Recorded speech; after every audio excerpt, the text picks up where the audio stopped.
The morning sun was still low, casting long shadows across the empty streets, when a strange sound broke the calm. At first, it was soft, like a distant hum. Most students walking to school barely noticed. They were busy chatting, scrolling, on their phones, laughing as they walked through the school gates. But then, the sound grew louder, deeper, heavier. It wasn't a car. It wasn't a bus.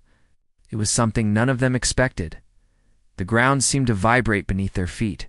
Backpacks slipped off shoulders. Heads turned in confusion.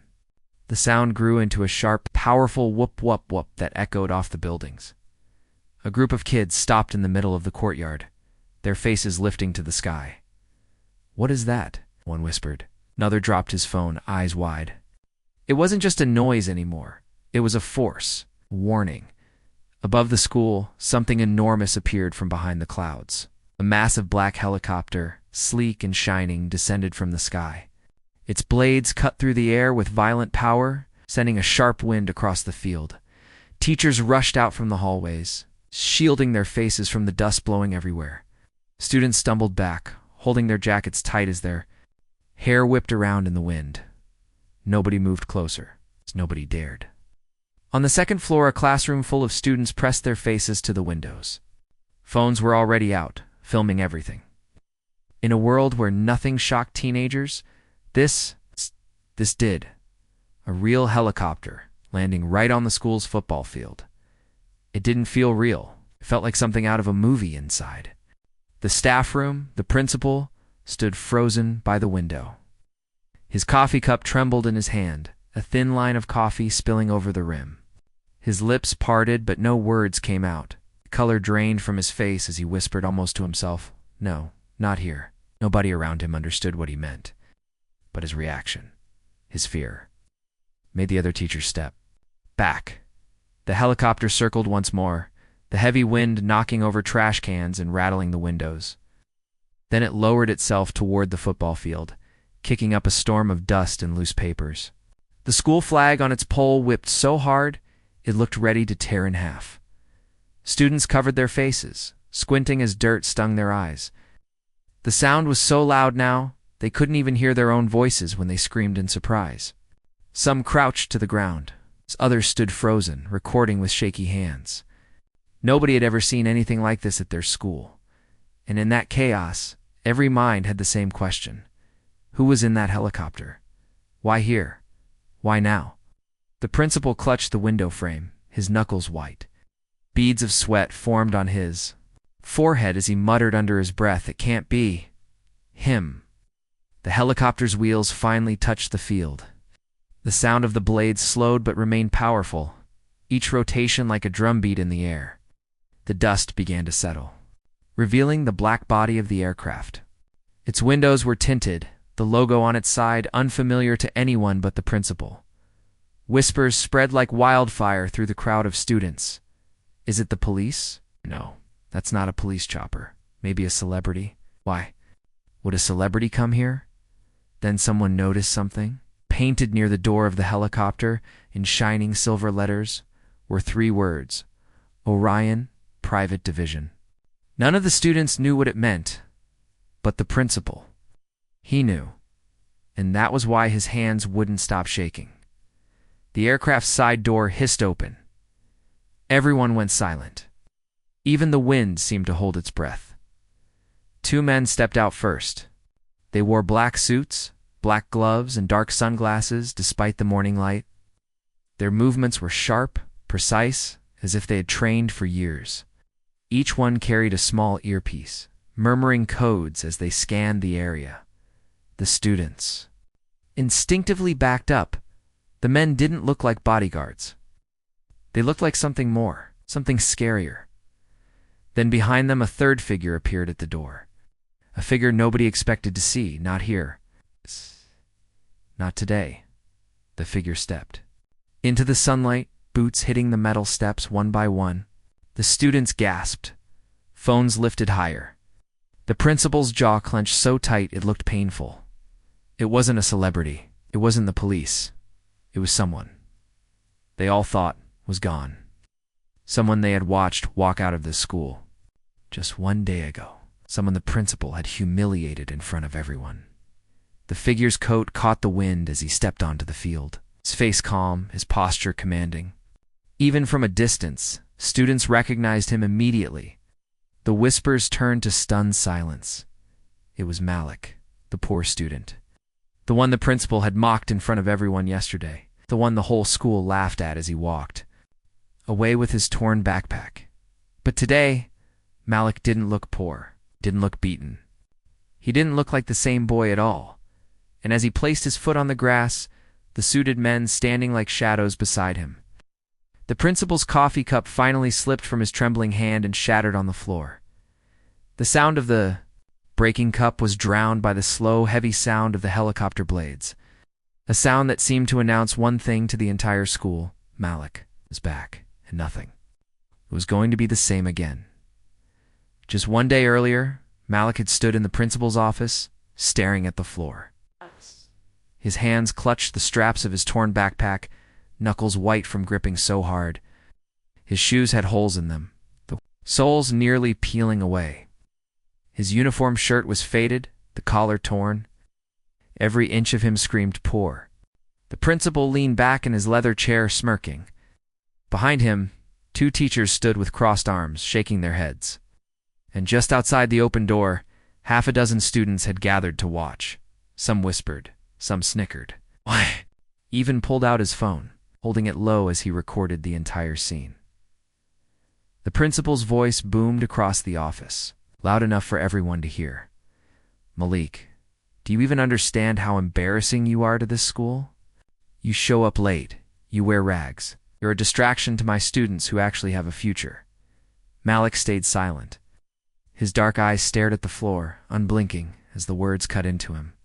His lips pressed together so tight, they turned, pale. The principal didn't stop. In fact, he stood up from his chair and stepped closer, as if he wanted Malik to feel every word. He gestured toward the door where the students were peeking in. Look at them. Go on. Look. This is what happens when someone throws their life away. No respect, no future, no place in my school. If you want to waste your life, do it somewhere else. The students outside chuckled quietly. Someone whispered, he's getting roasted. Another muttered, guess he's done for. Malik still didn't move, didn't defend himself, didn't explain that his mother was in the hospital and he had been working nights at a gas station just to afford her medicine. Didn't explain that he'd walked 5 miles to school because his bike was stolen last week. No one cared. They wouldn't have listened anyway. The principal sighed dramatically, like Malik's silence annoyed him even more. It's fine. Since you clearly have nothing to say for yourself. Get out. You're expelled. You don't belong here, and I won't let someone like you drag this school down with your failures. The words echoed like a hammer hitting steel. Students outside gasped quietly. The teacher in the corner frowned but said nothing. Malik lifted his eyes slowly, meeting the principal's stare for the first time, for just a moment. There was a flicker in his gaze, something cold, something unreadable. Then, without a word, he turned, picked up his torn backpack. I walked past the crowd of staring students. Phones followed him as he walked down the hall. Someone whispered, guess he's done for. Another laughed. Watch, he'll probably end up cleaning streets or begging. Leek didn't flinch. He just kept walking. Each step felt heavier, like the walls themselves were watching him. Leave Dot outside. The cold air hit his face. He didn't stop, didn't scream, but inside, something shifted, something quiet, something dangerous. That night, Malik sat alone on a broken bench near a bus stop. The flickering streetlight above him buzzed faintly. Cars passed occasionally, splashing through puddles from the earlier rain. Malik stared at his father's broken wristwatch, running his thumb across the cracked glass. He whispered to himself, voice low and hoarse, I'll make you proud, Dad. I promise. They'll all see. Every one of them. His phone, an old cracked model, buzzed in his pocket. He pulled it out, expecting maybe a reminder from the gas station where he sometimes worked.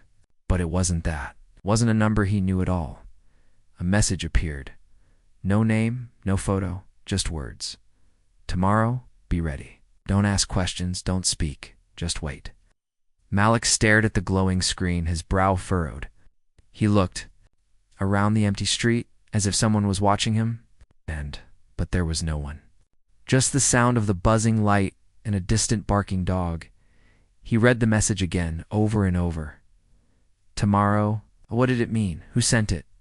He had no friends, no family left except his mother, who was fighting for her life. Nobody would help him, nobody even cared. And yet, something deep inside told him not to ignore it. Not this time. Malik slid the phone back into his pocket and stared up at the night sky. Clouds covered the moon, dark and heavy, as if the world itself was holding its breath, whatever tomorrow was bringing. It wouldn't be normal. It wouldn't be small. It would change everything. And for the first time in months, Malik allowed himself to smile, just barely. Not a happy smile, not a hopeful one, a different kind of smile, kind that comes when you know something big is coming. And nobody else can see it yet.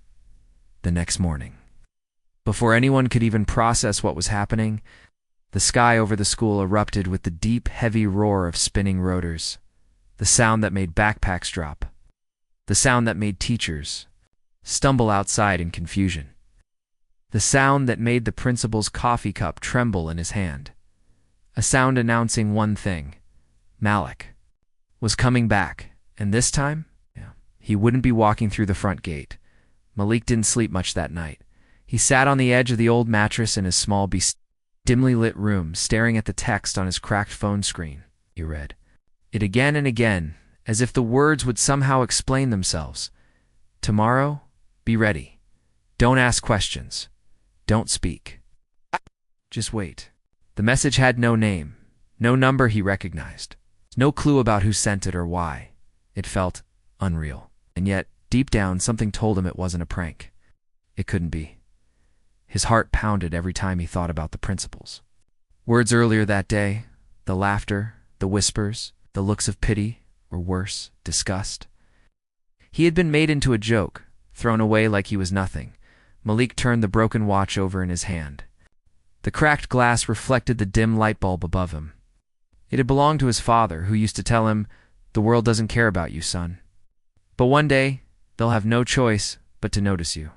His father was gone now, but the words felt heavier than ever. And now, a strange text. On the same day he was humiliated, something about it felt connected. He didn't understand how, but he didn't need to. All he knew was that tomorrow something was going to happen. Something big. Morning came, but Malik didn't walk to school. Like before, in fact, he didn't walk anywhere. He waited, just like the message told him. The streets outside his window were normal. People rushing to work, children laughing as they chased a loose soccer ball. Nothing unusual, but his phone buzzed again. Another message: step outside.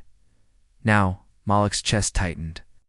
He grabbed his coat, the same old coat with a frayed sleeve, and stepped out onto the cold, quiet street. And that's when he heard it. The sound.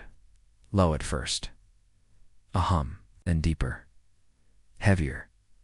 It was the same sound that just minutes later would shake the entire school. The sound of spinning rotors slicing the morning air. Malik's eyes lifted to the sky. Far in the distance, something black cut through the clouds, moving fast. A helicopter. Not small, not ordinary.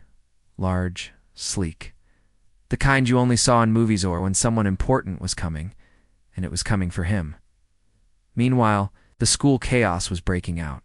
Students were flooding into the courtyard, their conversations drowned by the growing roar in the sky. Some covered their ears, others laughed nervously, filming with shaky hands. Teachers stood in small groups, shielding their eyes from the sun as they looked up. The principal stood by the main doors, his face pale, his fingers gripping his coffee, cup so tight it looked like it might crack.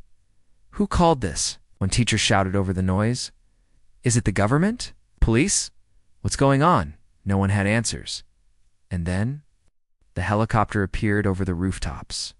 Its black paint gleamed in the morning light, the giant silver logo on its side catching everyone's attention. 3 words: Orion, Private Division. Students whispered loudly, "What's Orion?" "Some rich company." Are we in trouble? But the principal, he knew. He didn't explain it to anyone. He didn't answer the questions being thrown at him. He just stood there, beads of sweat forming on his forehead, his lips moving silently as he muttered, "Not him, not now." The helicopter hovered above the school, its blades creating a violent windstorm across the courtyard. Trash cans tipped over, papers flew into the air. The school flag whipped so hard it nearly tore from its pole.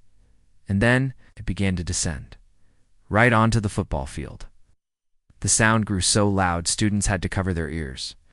Hair whipped around their faces as they backed away, forming a wide circle around the field. Phones were everywhere, recording every second. Every student knew whatever was happening. It was going viral. The helicopter's landing skids touched the grass. The blades slowed slightly, but the power in the air didn't fade. Everyone stood frozen, waiting. The side door hissed open. 2 men stepped out first. Both tall, dressed in black suits that looked sharp enough to cut glass. Their faces were unreadable behind dark sunglasses. They moved with precision, scanning the crowd, murmuring into their earpieces as they took positions on either side of the helicopter. Their presence alone sent a chill through the air. And then, a third figure appeared at the door. The students craned their necks, holding their breath. Even the teachers stopped talking, waiting to see who it was. The figure stepped down slowly, boots hitting the metal stairs with a heavy thud. Each step felt deliberate, as if the whole world needed to notice. As the figure emerged into the light, gasps spread across the crowd. Some students lowered their phones, mouths hanging open. Others whispered in disbelief. It wasn't a celebrity. It wasn't a government official. It was someone they all recognized immediately. Malik, the boy, the principal had humiliated yesterday. The one they all watched walk out of school, silent, with his torn backpack and broken shoes. The one they laughed at as the principal called him a failure with no future. But today, Malik wasn't the same. He didn't wear his torn coat. He didn't look small or beaten down. He wore a sharp black jacket, boots polished, a golden crest pinned to his chest, crest none of them had seen before. Behind him, the 2 men in suits stood like shadows, guarding him as if he were royalty. The students were silent. The teachers were silent. Only the deep, rhythmic thrum of the helicopter blades filled the air. Malik stepped onto the grass, his eyes scanning the crowd. His expression was calm, cold, controlled, like someone who had come here not to beg, but to take. The principal's coffee cup slipped from his trembling hand, shattering on the steps. But no one even looked. All eyes were on Malik, because whatever was about to happen next, it was clear he wasn't just back. He was back for a reason, and nobody was ready for it. The helicopter's blades slowed, but the thundering hum still echoed across the field, vibrating through the ground like a warning. The students stood frozen in a wide circle, some clutching their phones so tightly their knuckles turned white. The teachers grouped together near the steps, whispering nervously. Glancing between the helicopter and the principal didn't move. His hands were clenched at his sides, his jaw so tight it looked painful. He could feel the stares of his staff, his students, but his eyes stayed locked on one person, Malik, the boy he had humiliated. The boy he told to leave and never come. Back, and now, here Malik stood. Dressed in a sharp black coat, 2 men in suits flanking him. As a helicopter worth millions spun its blades behind him. The whispers began. At first, quiet, scattered across the crowd, then louder, buzzing through the students like electricity. That's Malik, right? Yeah, the kid they kicked out yesterday. Why is he dressed like that? Where'd he get that badge? Did he hire a helicopter? Who even is he now? Phones lifted higher, recording every angle. Some students streamed live on Instagram, whispering breathlessly to their viewers. Others muttered, "This has to be fake. It's a prank or something." But deep down, no one believed that. The wind carried a cold bite as Malik stood still, scanning the faces before him. His gaze didn't linger on anyone for long. But when it swept over a few students, the ones who had laughed the loudest, yesterday, they felt their stomachs knot and their feet shift nervously. The principal finally stepped forward, his forced smile twitching at the corners. He raised a hand in a half-wave, his voice cracking slightly as he spoke. Malik, welcome back, son. I wasn't expecting you this morning. This is quite the entrance. His words fell flat. No one laughed. No one clapped. Not even the teachers tried to smile. The weight in the air was too heavy for that. Malik didn't answer. Didn't even glance at the principal. Instead, he took one slow step forward, his boots pressing into the grass. The men in suits followed silently, their eyes sweeping the crowd like predators. Malik's voice finally broke the silence. It wasn't loud, but it carried clear, calm, and deliberate, everyone, to the field. Now, for a moment, no one moved. The words seemed to hang in the cold morning air. Then one of the men in suits raised a hand to his earpiece and muttered something. Almost immediately, another vehicle, a black SUV with tinted windows, rolled up to the edge of the field. More men in suits stepped out, each one with the same cold, unreadable expression. Students exchanged nervous glances. A few tried to slip back toward the building, but the suited men gently guided them back to the group. No word spoken. It wasn't violent, but it was clear no one was leaving. The principal tried to laugh, his voice shaking. Malik, there's no need for whatever this is. Let's all calm down and talk like civil. One of the guards stepped forward, not touching him, but simply raising a gloved hand. The principal's words died in his throat. Malik finally turned his gaze on him, not angry, not emotional, just calm and cold. Yesterday, Malik said softly, his words cutting through the murmurs, you said I didn't belong here, that I had no future, that I was nothing. The students stayed silent. The teachers exchanged uneasy glances. Every eye was on Malik now. He paused, glancing briefly at the golden crest pinned to his coat, crest none of them recognized. Then, without raising his voice, he said, today, we're going to find out who really doesn't belong here. Wind gusted, carrying the faint hum of the still-turning helicopter blades. The students shifted nervously, unsure whether to look at Malik or the men surrounding him. And for the first time, the principal felt something he hadn't felt in years. Not annoyance, not anger, fear. The cold morning wind swept across the football field, carrying the faint, rhythmic hum of the helicopter blades as they slowly spun down. Students shuffled nervously, forming a circle around Malik and the suited guards. The teachers stood off to the side, whispering to each other, their faces pale. Nobody dared to speak above a whisper. The only sound was the deep thrum of the helicopter, the occasional click of a phone camera, and the slow, deliberate sound of Malik's boots as he walked to the center of the field. The boy who, just yesterday, had been nothing but a target for laughter, now looked like someone none of them truly knew. His sharp black coat gleamed under the pale sunlight, the golden crest on his chest glinting like fire every time he moved. Behind him, the men in suits stood like shadows, scanning the students with unreadable expressions. Malik stopped walking and turned slowly to face the crowd. His eyes moved across them one by one, as if memorizing each face. When his gaze swept over a few of the students who had mocked him the loudest yesterday, they dropped their eyes to the ground. No one dared laugh now. The principal forced a step forward, tugging nervously at his tie. He tried to speak, his voice breaking slightly. Malik, listen, about yesterday, I think there's been some misunderstanding. Fine, Malik raised a hand, palm outward. The principal stopped talking immediately. It wasn't a request. It was a command. Malik's voice was calm when he finally spoke. Not loud, not angry, but sharp enough to cut through the morning air. Yesterday, I was told I was nothing. No future, no place here, in all of you. His eyes swept across the students, then the staff. Stood there and watched.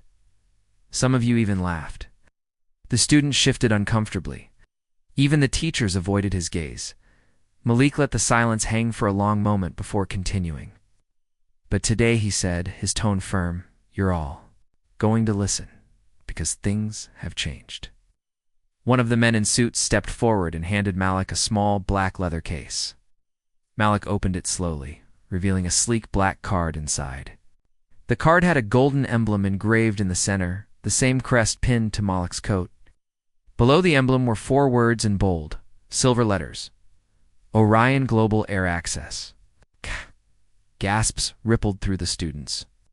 Even the teachers murmured. In confusion, they didn't know what it meant.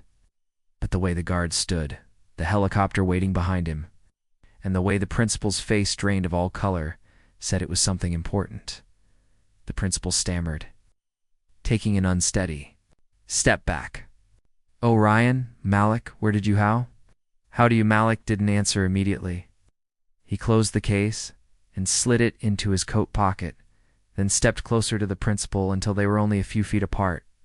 The wind tugged at Malik's coat as he stared up at the man who had humiliated him.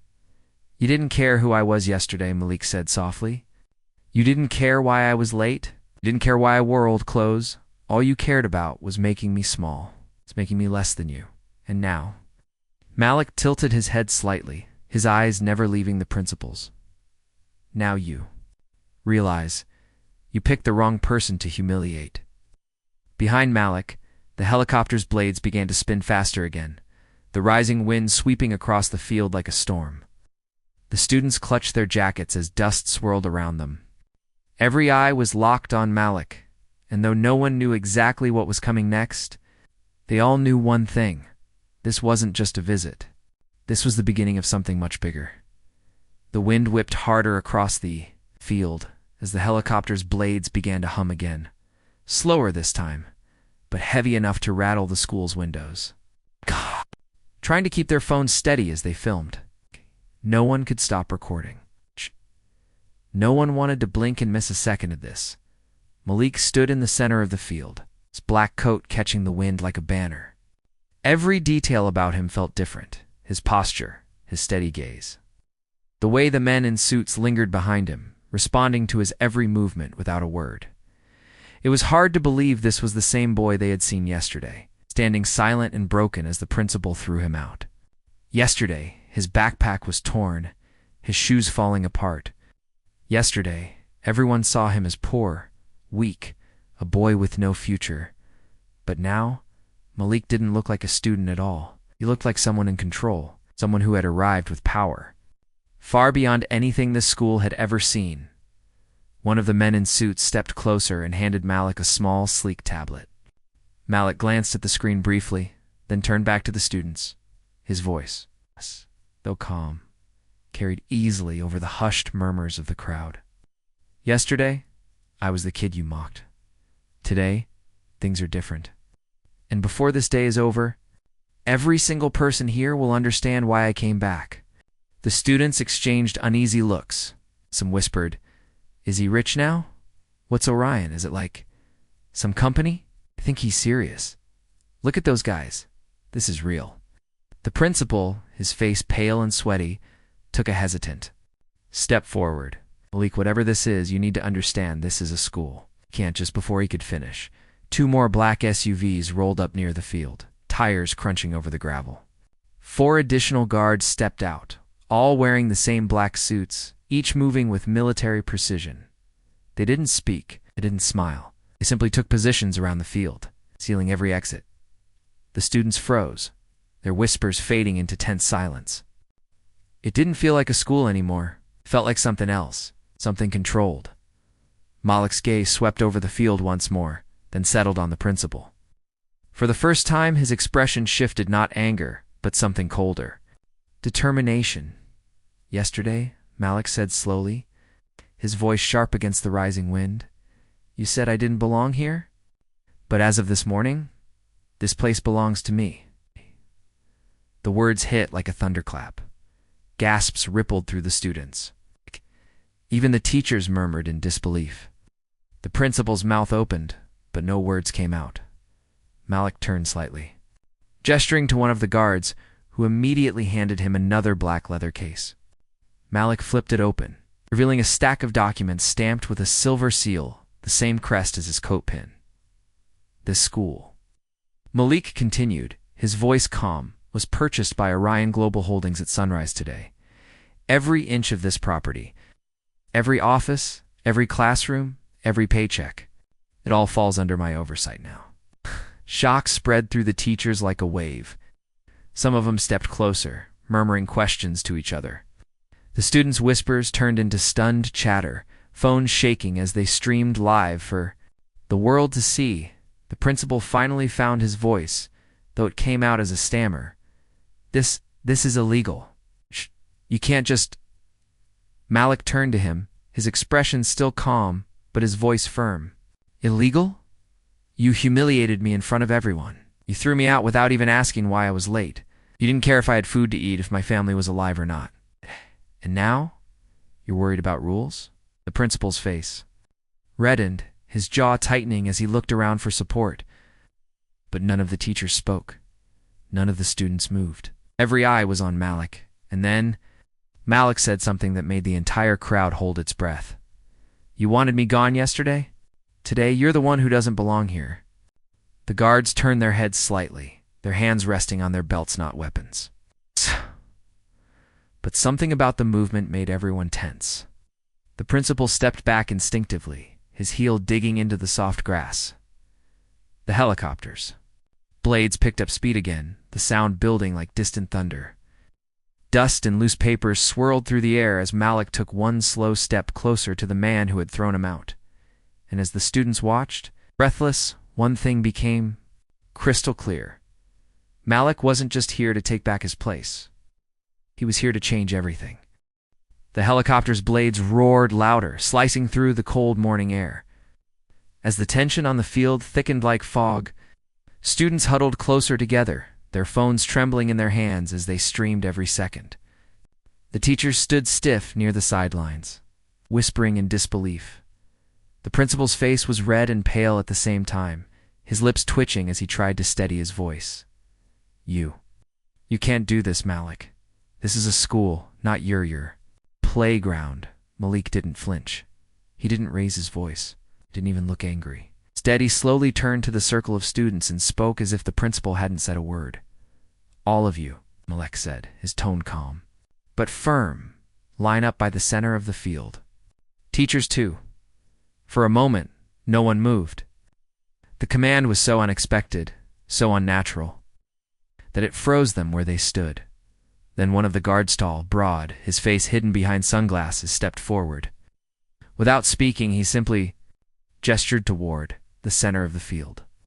His movement was smooth, precise, and sharp enough to make students flinch. The silence broke. Students began moving, some nervously laughing, others whispering. What's happening? Why is he making us line up?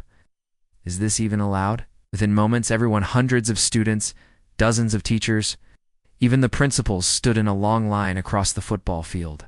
The helicopter's blades slowed again, filling the air with a deep, heavy hum like a distant storm. Malik walked slowly down the line, his boots crunching softly against the grass.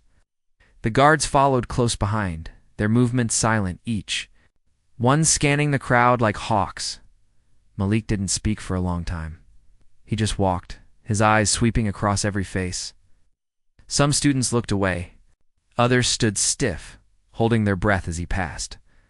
When he stopped, it was in front of a small group of students, the same ones who had laughed the loudest yesterday as he was expelled. One boy, tall and smug, tried to force a smirk. It didn't last long. When Malik's eyes locked on his, "Step forward," Malik said quietly. The boy hesitated. His eyes darted to the principal, who stood frozen at the end of the line, saying nothing. The guard nearest to him tilted his head slightly. The boy's feet moved almost on their own. He stood in front of Malik, his arms crossed over his chest like he was trying to act tough. Malik's expression didn't change. He looked the boy over, then asked, softly, "Do you remember what you said to me yesterday?" The boy's smirk faltered, swallowed hard, glancing nervously at the crowd watching. I don't remember." Malik tilted his head slightly. "And let me remind you, you said, maybe he'll end up cleaning streets, or begging." A ripple of whispers spread through the crowd. The boy's face flushed red. He glanced at the students watching, then back at Malik. I was joking. Malik stepped closer, his voice dropping lower, sharper. You laughed at someone who had nothing. You kicked him while he was already on the ground, and now… You want me to believe it was a joke? The boy opened his mouth, but no sound came out. Malik turned his head slightly toward one of the guards. The man nodded, stepped forward, and gently placed a hand on the boy's shoulder. The touch wasn't rough, but the boy flinched as if he had been grabbed by iron. The guard leaned down and whispered something the crowd couldn't hear. Whatever it was, the boy's face drained of color. He nodded quickly, muttering why yes. Sir, before being guided to the side of the field, Malik turned back to the line, his voice carrying over the wind. Yesterday, this school decided I didn't belong here. Today, I'm deciding who does. And I promise you, by the time this helicopter leaves, every single one of you will understand what real power looks like.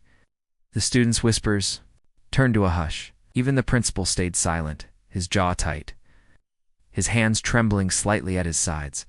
The sound of the helicopter's blades began to grow again, each rotation like a drumbeat. Malik's eyes scanned the line once more, calm and unreadable. And as the students stood there, frozen, one thought crept through every mind. This wasn't just revenge. This was something far bigger, and it was only beginning. The helicopter's blades spun lazily now, each rotation creating a heavy rhythmic thrum over the silent field. The entire school, students, teachers, even the trembling principal stood.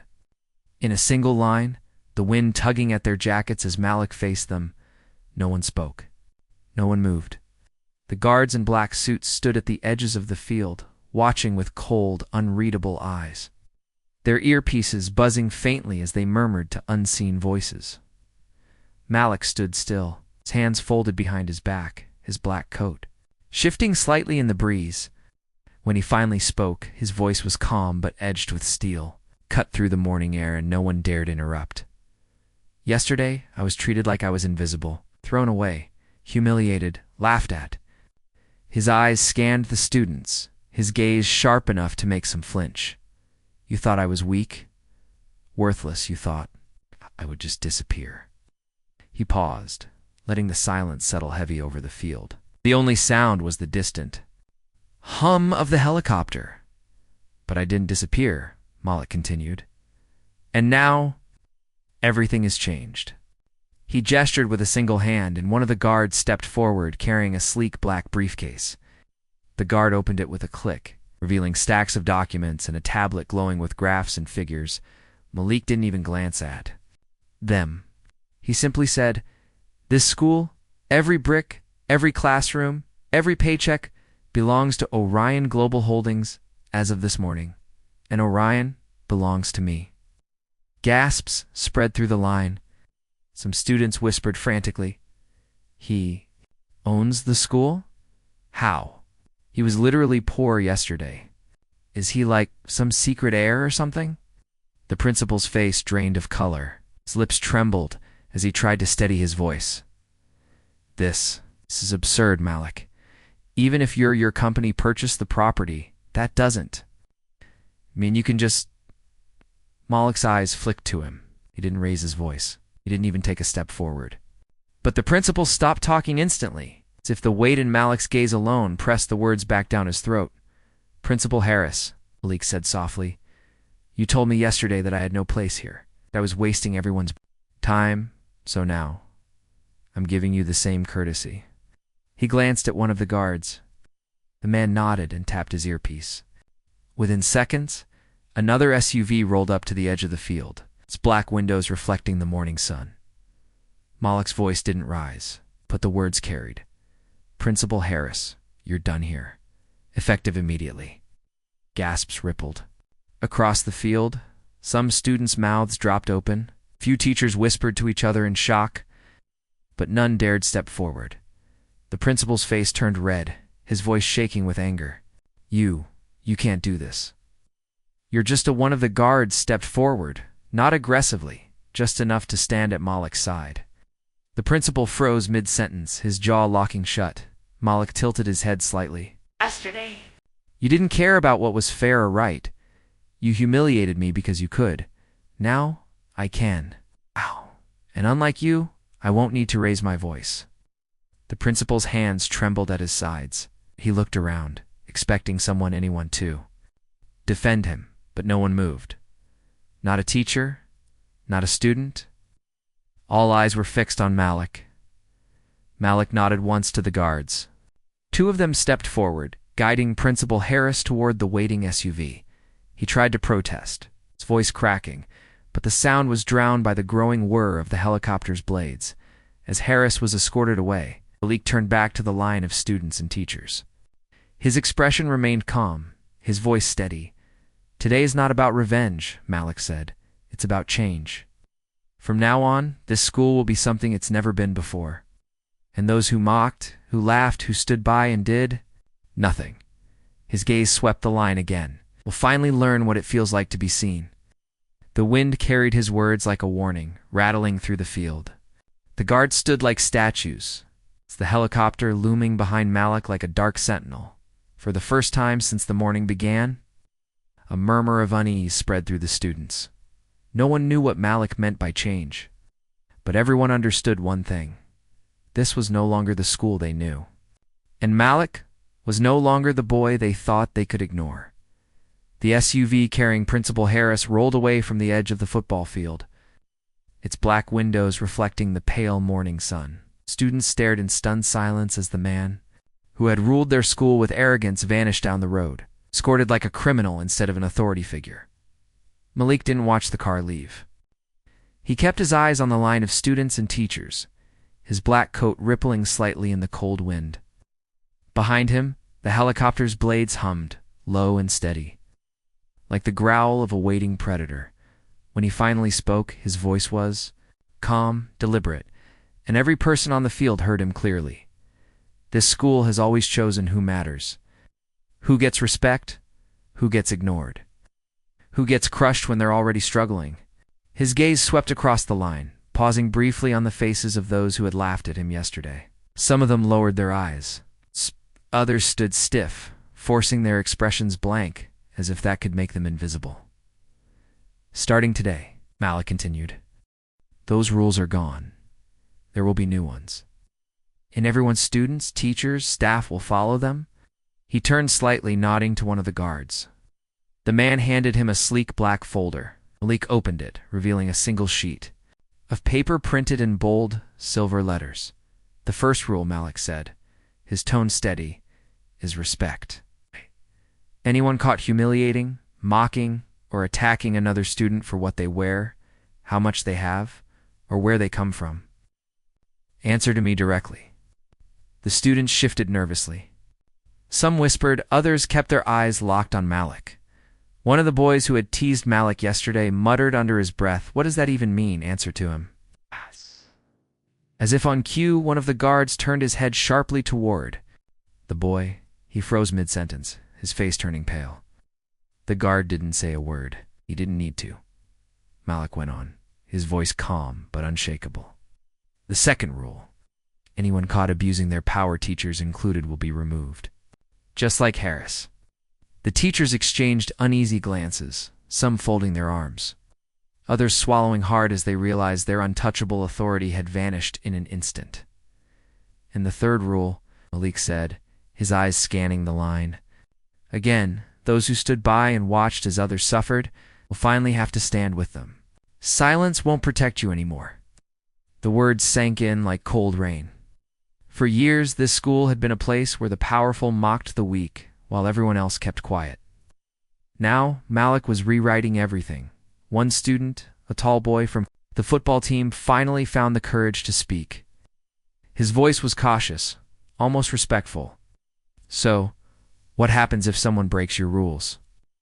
Malik's gaze shifted to him. The boy's voice faltered under that calm stare, but Malik answered, "They'll be dealt with by Orion protocol." He didn't explain what that meant. He didn't need to. The way the guard stood, the helicopter looming behind him, and the cold certainty in Malik's tone made everyone imagine the consequences on their own. The helicopter's blades began to spin faster again, the growing roar filling the air like thunder. Papers and dust whipped across the field, forcing students to shield their faces. Malik raised his voice slightly, just enough to carry over the wind. Things are different now. This isn't the same school. This isn't the same me. And anyone who thinks they can keep things the way they were will be gone before the next sunrise." The wind howled as if punctuating his words. The students stood frozen, the teachers silent, as the helicopter's shadow stretched long across the field. And though Malik hadn't said it outright, everyone understood. This was only the beginning. The rules were changing, and so was their world. The students and teachers were dismissed. But no one left the field the way they normally would. Groups formed instantly, huddled in nervous circles, their voices low but urgent. Phones lit up everywhere. As messages and videos spread across social media, in less than an hour, the footage was already everywhere. Malik stepping off a black helicopter. The men in suits surrounding the field. Principal Harris being escorted into an SUV and driven away. The entire city would know before the day was over. Inside the hallways, whispers echoed like a constant hum. Some students were excited. Others were terrified. But all of them knew one thing: Malik wasn't the same boy who walked out yesterday. Who even is he now? One girl whispered near the lockers. "I heard Orion Global is some billion-dollar company, like government-level power." Another student leaned in, his voice dropping. "No, I heard his dad owned part of Orion. Died in some accident. Now Malik is like the heir or something. It can't be true," another muttered. "He was literally wearing shoes with holes yesterday." Still no one could deny what they saw. The guards, the helicopter, the principal being removed like he was nothing, and now Malik had the entire school under his thumb in the staff room. The teachers weren't whispering. They were panicking. One slammed her coffee cup down on the table. "This is insane. He's a student. We're letting him control us like he's, what, our boss now?" Another teacher rubbed his temples, his voice low. "You didn't see Harris's face? What? He knows Orion. Whatever Malik's tied to, it's big. If Harris didn't fight it, neither can we." The room fell silent as they all realized the same thing. If Orion really owned the school now, their jobs and their futures weren't in their own hands anymore. They were in Malik's. Meanwhile, Malik wasn't in the classrooms. He sat in a sleek black SUV parked near the football field, the hum of the helicopter still faint in the background. One of the guards handed him a tablet showing live security, feeds from every hallway, every classroom. Malik scrolled silently. Watching the students whisper, the teachers paced nervously. His expression didn't change. He wasn't smiling, wasn't angry. He was simply in control. One of the guards spoke quietly from the front seat. "Sir, your father's lawyers confirmed. The transfer of ownership is final. You can remove or replace any staff at your discretion." Malik nodded once, his eyes still on the screen. "Start with Harris. Make sure he's escorted out of the city by tonight. And anyone who supported what he did yesterday, I want names." The guard tapped his earpiece, murmuring into it as the SUV door opened. Another guard stepped in, holding a small folder. He handed it to Malik without a word. Malik opened it, glancing over the contents briefly. A list of names. Students. Teachers. The ones who laughed the loudest yesterday. The ones who stood by while he was humiliated. Malik closed the folder slowly. The reflection of the morning light glinted off the golden crest pinned to his coat. Didn't say a word.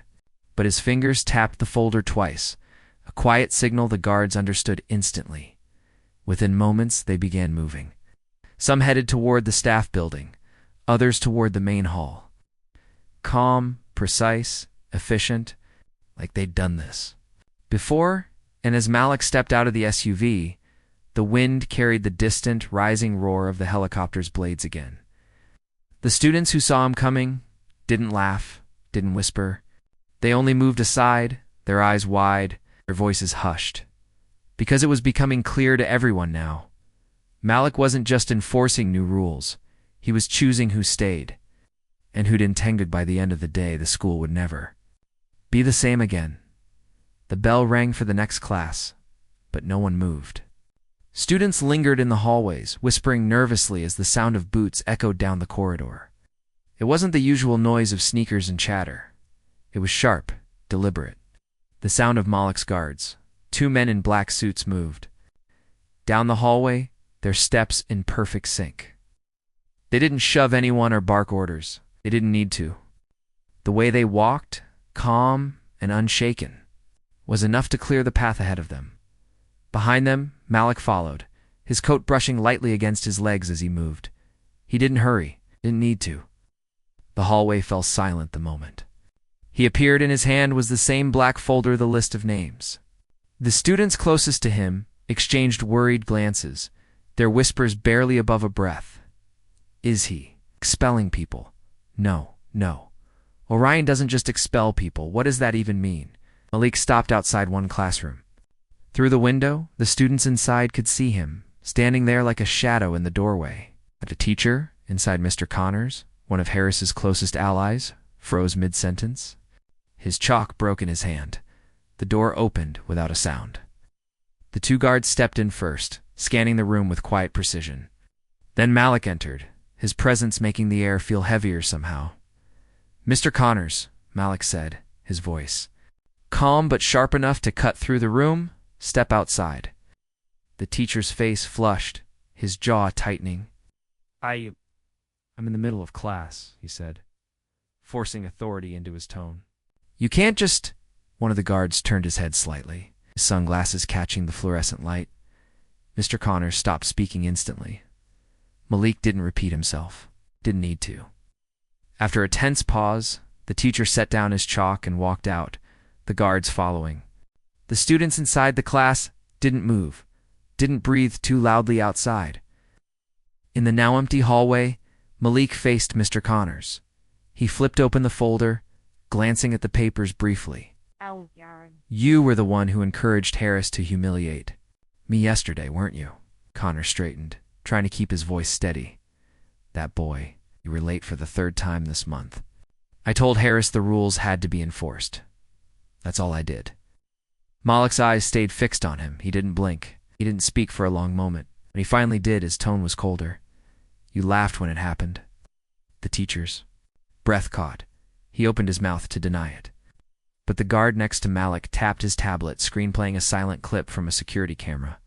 There, clear as day, was Mr. Connors, smirking in the background as Malik stood outside the principal's office yesterday.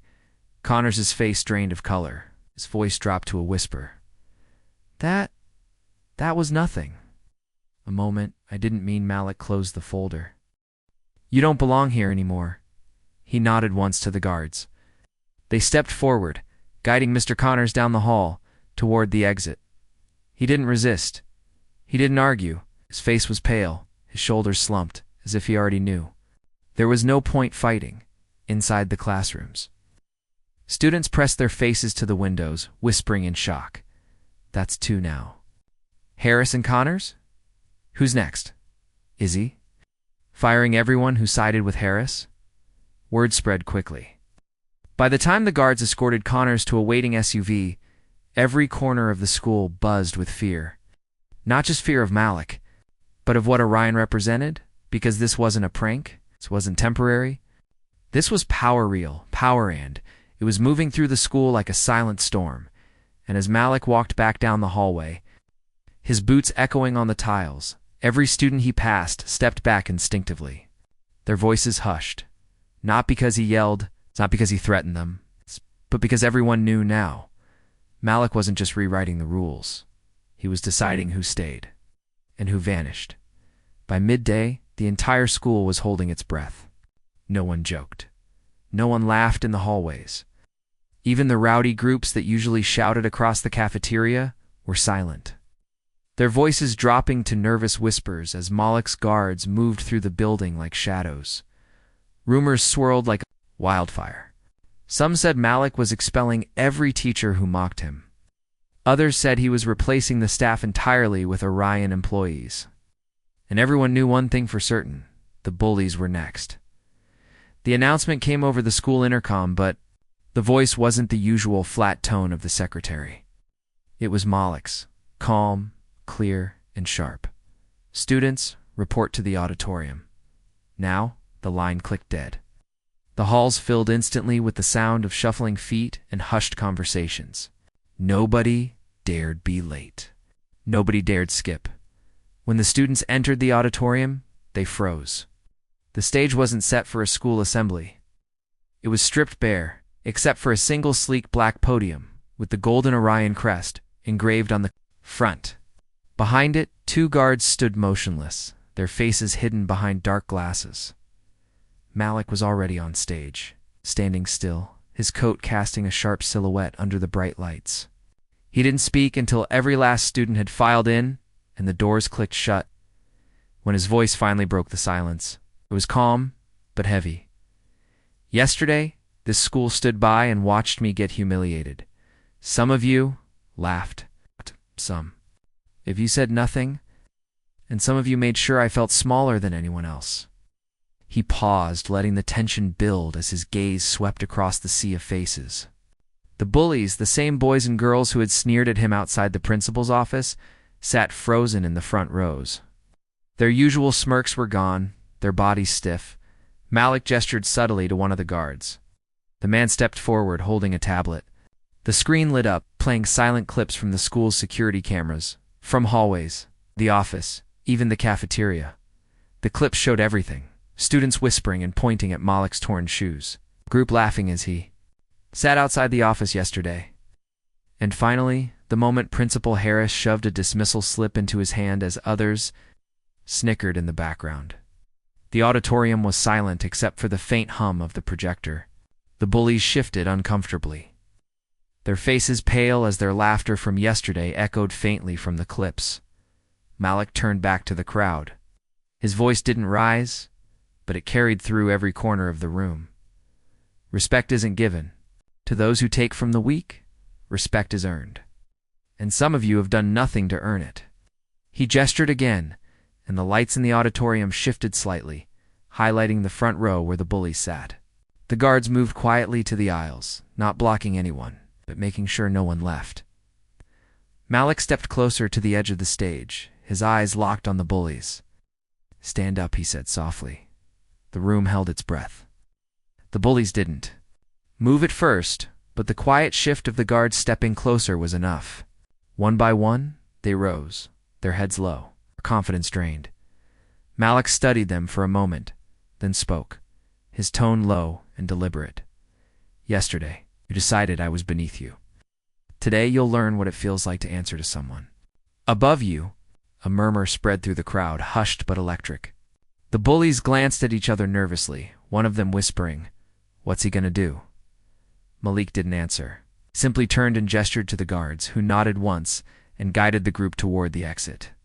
The students in the auditorium watched in tense silence as the doors shut behind them. Malik turned back to the rest of the school, his voice calm but final. "Some of you will leave here today as students. Some won't, and by the end of this day, this school will no longer be a place where the powerful prey on the weak. Not as long as I'm here." The lights dimmed slightly as the guards returned, the golden crest on Malik's coat catching the glow from the stage. No one clapped, no one spoke. They only sat frozen, knowing this was only the beginning of what Malik had planned. The doors to the auditorium shut behind the group of bullies with a heavy, echoing thud. Inside, the students whispered nervously, the sound barely audible over the distant hum of the helicopter still waiting outside. Nobody knew where the bullies were being taken, or what Malik planned to do. Outside in the cold air of the football field, the bullies stood in a nervous cluster.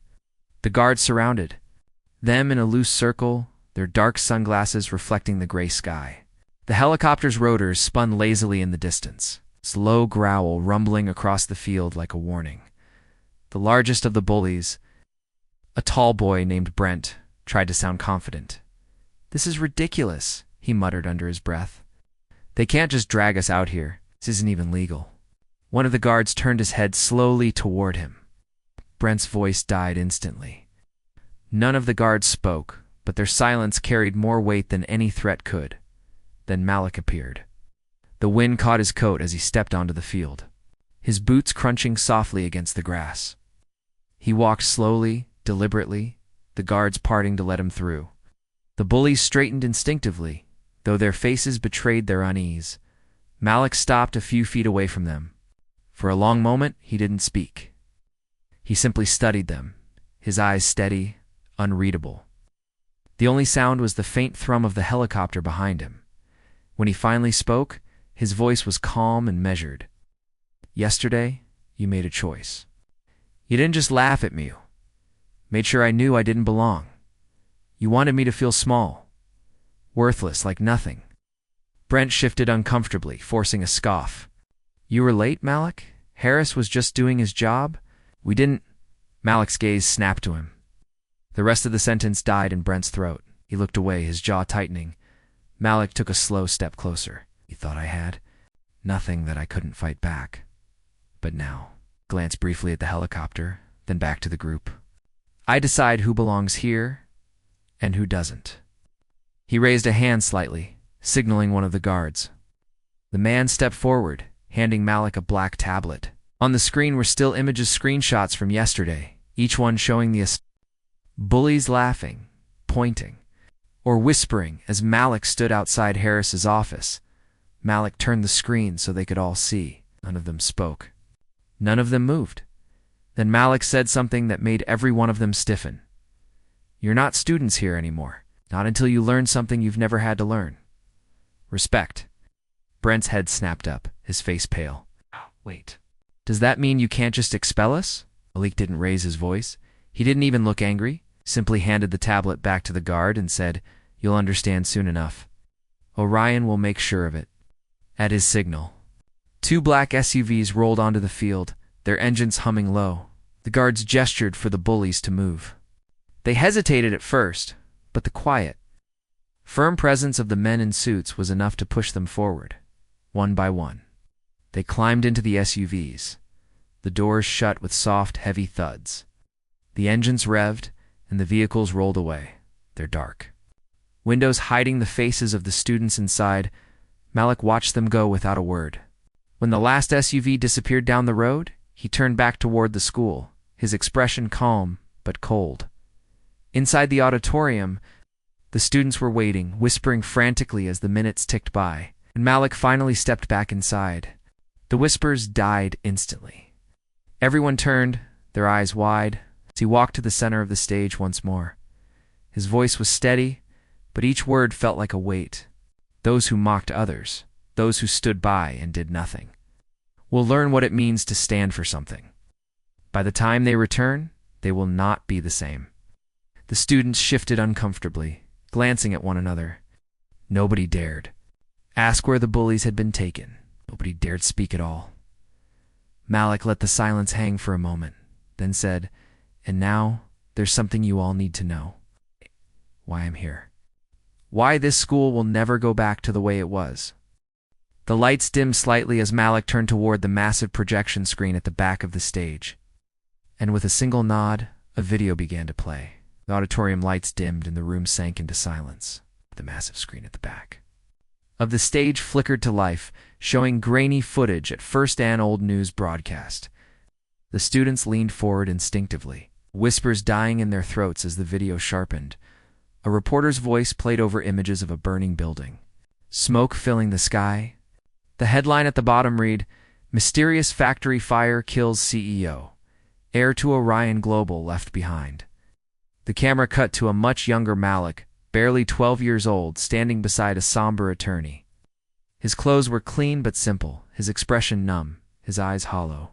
The voiceover continued, After the sudden death of Orion Global's CEO, Alexander Ward, his only son, Malik Ward, was placed under the care of distant relatives.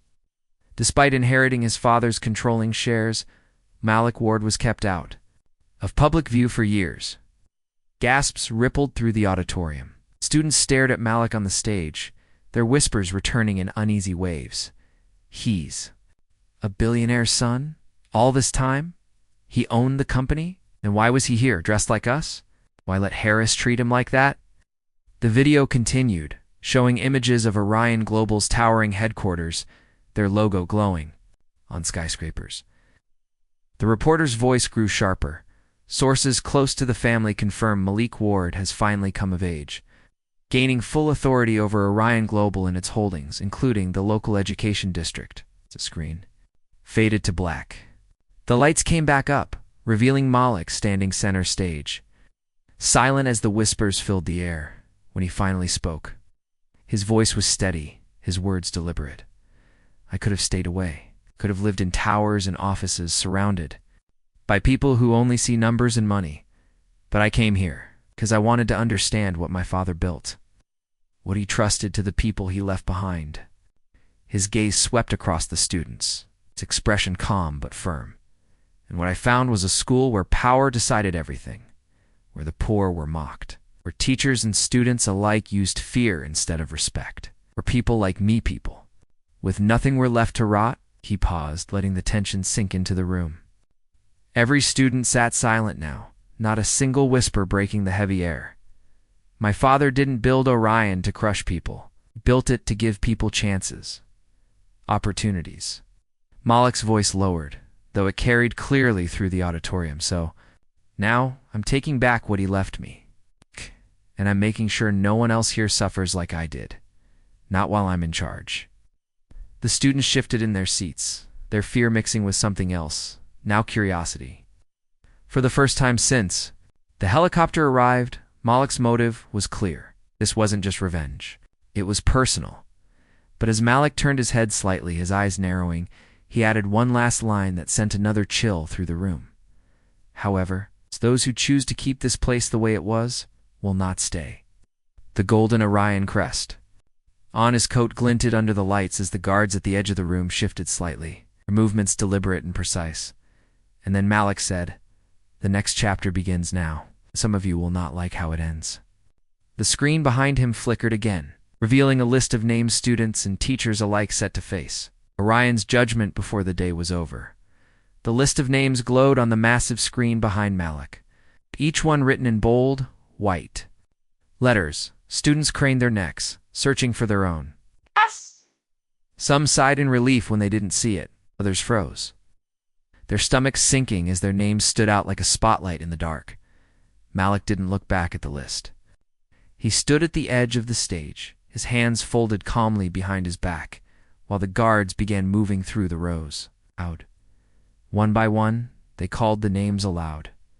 Brent Carson, Lane Foster, Tyler Griggs. Each name echoed through the silent auditorium. Each person stood slowly, their faces pale, as the guards guided them to the aisle. Some tried to speak, mumbled protests, nervous questions, but the quiet presence of the guards kept them silent. The students, still seated, whispered nervously to each other. What's happening to them? Is he sending them away? Like Harris and Connors? No one's seen the others come back. Tension thickened with each name read. Even teachers weren't spared. 2 of them were called, there, faces rigid with fear as they followed the guards out of the auditorium. When the last name was read, Malik finally turned. His eyes scanned the line of students and teachers now standing near the doors, surrounded by Orion personnel. He spoke. Clearly, his voice calm yet commanding. Each of you stood by while this place became a prison for those who had nothing. Some of you laughed. Some of you enforced rules to crush others, and some of you simply turned away, as long as it wasn't you suffering. He took a slow step closer to the edge of the stage, his gaze never leaving them. Orion has ways to fix people like that, to break the arrogance, to remind them what it feels like to start at the bottom and work their way up the right way. Brent, the largest of the bullies, finally broke his silence. His voice cracked as he spoke. So what? What are you going to do? Expel us? Throw us out on the street? Malik's expression didn't change, spoke quietly, but the weight in his tone silenced the room. No, you'll train, you'll work. You'll earn the right to come back. The line of students and teachers exchanged uneasy glances, none daring to ask what train meant. The guards began to guide them out, toward the waiting SUVs lined up just beyond the auditorium doors. Their black windows gleamed under the fluorescent lights, a silent promise that once you got inside, you weren't coming back the same. The remaining students sat frozen as the doors closed. The faint sound of engines revving outside sent a shiver through the room. Malik stepped forward, his voice filling the silence. Those who remain here now have a choice. This school can become a place where no one is mocked, where everyone has a chance. Or it can burn down with the old ways, along with anyone who still clings to them. He let the words hang in the air, the hum of the helicopter outside seeming to grow louder with each passing second. Choose wisely, Malik said finally, because tomorrow, the new Orion Academy opens, and only those who earn it will walk. Through those doors, the golden Orion crest on his coat caught the light once again as he turned away, his boots echoing against the wooden stage. The guards opened the doors, and the roar of the helicopter and SUVs surged into the auditorium. The reckoning had begun. By the time the sun set, the school everyone once knew would no longer exist. The sun dipped low on the horizon, casting a golden glow over the school. But it wasn't the same school anymore. The sound of engines echoed across the grounds as the last of the black SUVs disappeared down the road, carrying away the students and teachers who had been chosen for Orion's program. The helicopter remained, its massive blades idling, a constant reminder that Malik's power stretched far beyond these walls. The remaining students stood scattered across the football field, silent.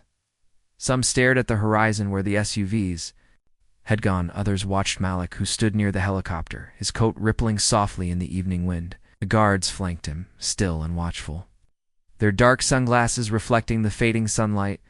Malik finally turned to face the students. His voice was calm, but it carried across the field like a command. Today, you saw what happens when arrogance and cruelty are left unchecked, when power is used to humiliate instead of help. This is not the end of your school. It is the beginning of something new. He gestured subtly, and one of the guards handed him a small black case. Malik opened it, revealing a silver plaque engraved with the words, Orion Academy, a place where every student rises. Gasps spread through the crowd as Malik lifted the plaque, the silver catching the last light of the sun. This was no longer the old school. By morning, the building would bear a new name, a new crest, and a new set of rules. Malik walked to the center of the field, students instinctively parting to make way for him. He stopped, his eyes scanning the sea of faces, some still fearful, others now curious, even hopeful. Starting tomorrow, every student here will be given the tools to succeed, he said. No more favoritism, no more humiliation, no more standing by while others are torn down. But, his tone sharpened, though his volume never rose. Those who cannot follow these rules, those who still think they can prey on the weak, will not last here. Not for a single day. Wind picked up, the faint roar of the helicopter behind him blending with his words. He held the plaque at his side, the Orion crest gleaming faintly in the dim light. This isn't revenge, Malik said finally. This is a warning. The old ways are gone. And if you want to be part of what comes next, you'll rise with it, or be swept away. As the last light of day faded, the helicopter's blades spun faster, kicking up a swirl of dust and leaves. The students shielded their eyes as Malik climbed aboard, his coat whipping around him in the wind. The guards followed, the helicopter door closing with a heavy thud. The engines roared, and the massive machine lifted off, rising into the evening sky. The students below watched as it ascended, its shadow stretching across the field, its sound rumbling through their chests. For a long moment, no one spoke. They only stared upward as the helicopter became a dark silhouette against the setting sun. And though Malik said nothing more, his message lingered in the heavy silence he left behind. This was no longer a normal school. It was Orion Academy. And everyone who remained knew. Tomorrow their lives would never be the same.